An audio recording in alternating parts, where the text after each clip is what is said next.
Okay, the next question goes to Jared. How should NCLB be changed, and what does Colorado need to do to improve public education? NCLB is No Child Left Behind, for those of you who are not in the weeds on this one. This is one that I am excited to work with Senator Bennet on over the next year or two. We actually have the opportunity to pass education laws that make sense for our country. Mike Miles, other superintendents have toiled long and hard under the current regime, which in many ways is counterproductive for the last 10 years. It has a very specific focus on test scores. It doesn't look at progress over time.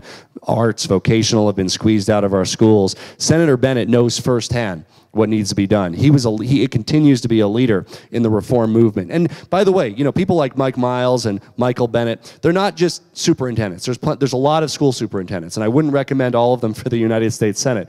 But it's easy to do nothing and continue the status quo.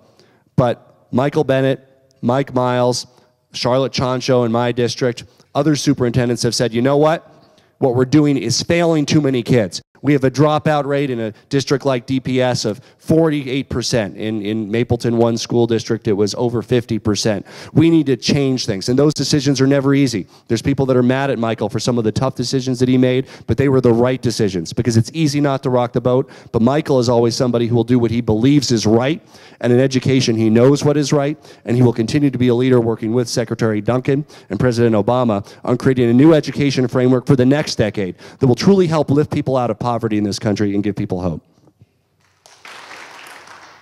I don't believe the federal government has a magical monopoly on good ideas, and it seems to me the best way to improve student achievement is to ask the feds to play the role of partner, not in a punitive fashion, but to actually support the efforts across so many states and so many local school districts that are aimed at helping kids fulfill their full potential. Nobody is seriously proposing, I think, to do nothing. That's a false choice. What we need to do, it seems to me, is take advantage of the evidence we've got and fund the things we know will work and celebrate the successes we achieve. I've talked to so many teachers, not just over the last few months of this campaign, but in the 8 years I spent in the legislature, who feel demeaned and demoralized and discouraged by the slap in the face they too often receive, I think, from policymakers instead of the pat on the back they deserve.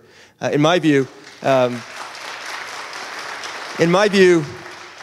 we've gotten better teachers than we deserve because we don't actually pay them what they're worth. If we're serious about this, we ought to recognize a few facts. First, the most important determinant of a kid's success is what goes on at home.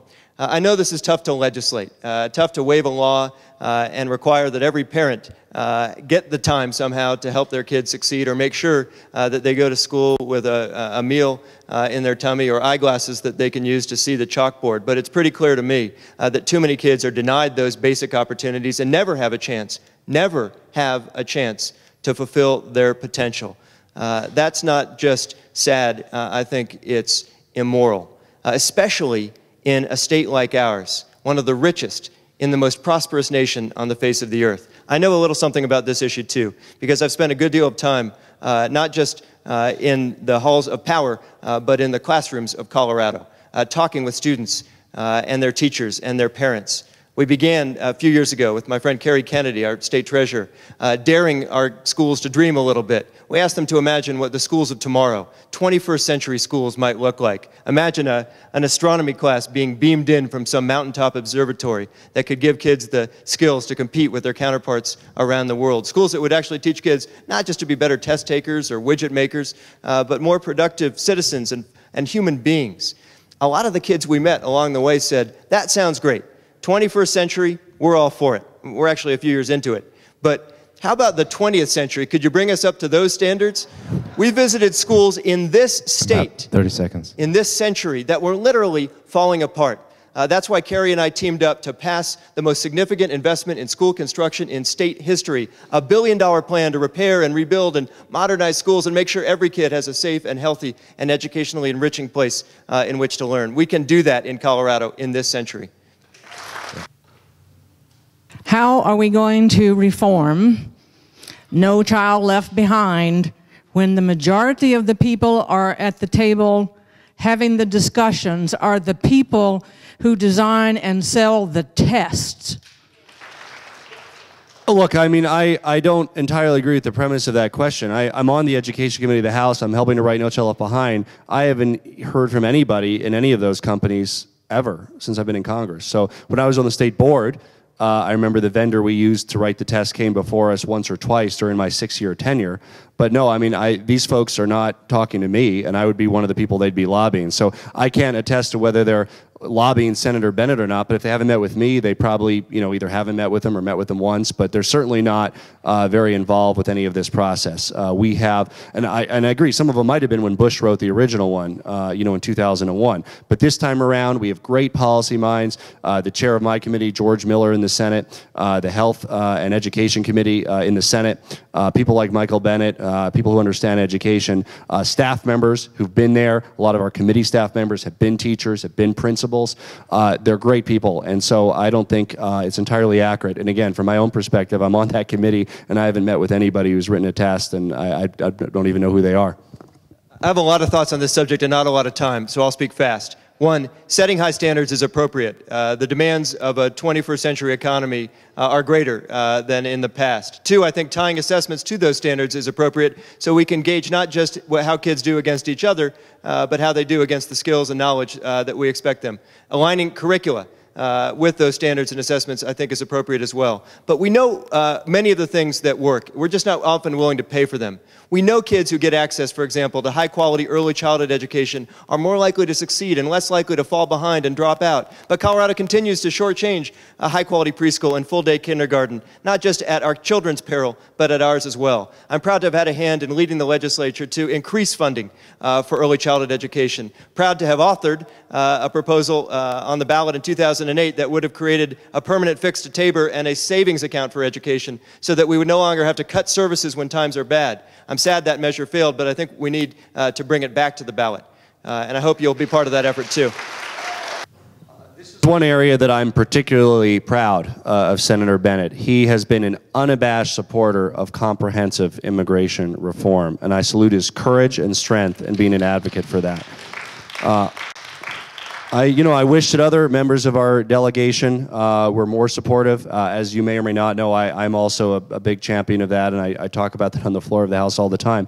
Frankly, I'm disappointed with some of the things the state did in the past, and I've had this conversation with Andrew. He'll probably talk about Senate Bill 90 and why they did that, but I was very disappointed with our own leadership, not just Andrew, others, that did that because it made it harder. And I strongly support in-state tuition in the state. So again, at the federal level, what we need is the DREAM Act, which Michael Bennett supports, and comprehensive immigration reform, which Michael Bennett is not only supports, but is willing to talk about, which is very rare for a member of that body. This is an issue, I think, on which Jared, or the senator he's channeling here, and I agree. On the need for comprehensive immigration reform and providing a path by which people who are willing to work hard and play by the rules and pay taxes and obey the law achieve a legal spot and citizenship in a society that benefits, after all, from their labor. And I think every day we allow the Senate to drag its feet and turn that issue into a political circus, as they did just a few years back. We begin to undermine our claim as well to operate a humane system.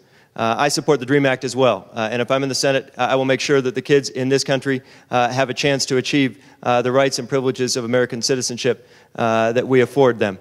And the Colorado legislature, we killed a measure that would have denied citizenship to kids who are born in this country to parents who were not here with proper documentation, an effort that would have, in effect, repealed more than a century of settled constitutional law.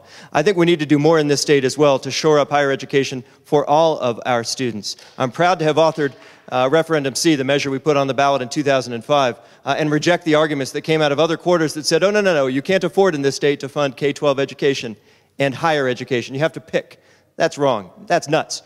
We can do both, and I hope that we'll be able to continue to increase financial aid and work-study funding so the doors of higher education remain open to children of low or moderate income backgrounds as well. Okay.